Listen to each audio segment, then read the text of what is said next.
Bejat, ayah di Banjarnegara setubuhi anak tiri sebanyak 11 kali selama 7 tahun.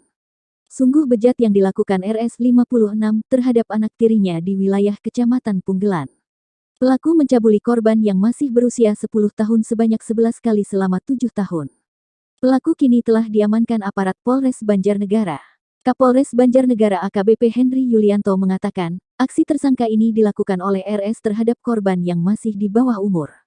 Dalam melakukan aksinya, pelaku RS yang sudah merawat korban sejak duduk di bangku kelas 4 SD ini selaku mengancam akan membunuh korban jika melaporkan aksi bejat tersebut pada ibunya. Pengakuan tersangka, aksi bejat ini sudah dilakukan sejak tahun 2015, di mana saat itu korban masih berusia 10 tahun. Aksi ini terus berlanjut hingga korban saat ini berusia 17 tahun. Tersangka ini mengaku melakukan itu sebanyak 11 kali dan terakhir pada Desember tahun 2021, ujarnya.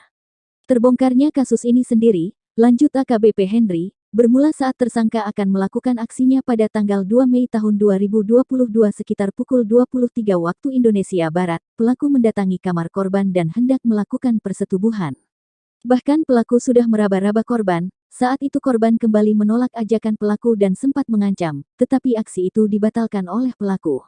Sejak pertama aksi bejat ini dilakukan, anak tiri tersangka ini selalu menolak, namun dia takut karena ancaman akan dibunuh, sehingga korban hanya bisa pasrah, kata Kapolres, Rabu tanggal 25 Mei tahun 2022.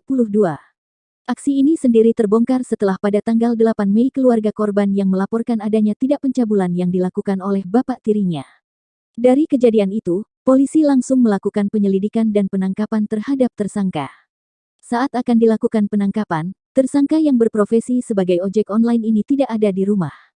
Namun saat tersangka pulang ke rumah sekitar pukul 23 waktu Indonesia Barat, baru dilakukan penangkapan, katanya.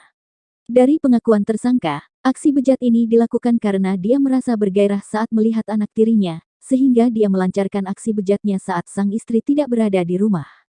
Akibat perbuatannya, tersangka RS diancam dengan Undang-Undang Nomor 35 Tahun 2014 tentang Perlindungan Anak dengan ancaman 15 tahun penjara.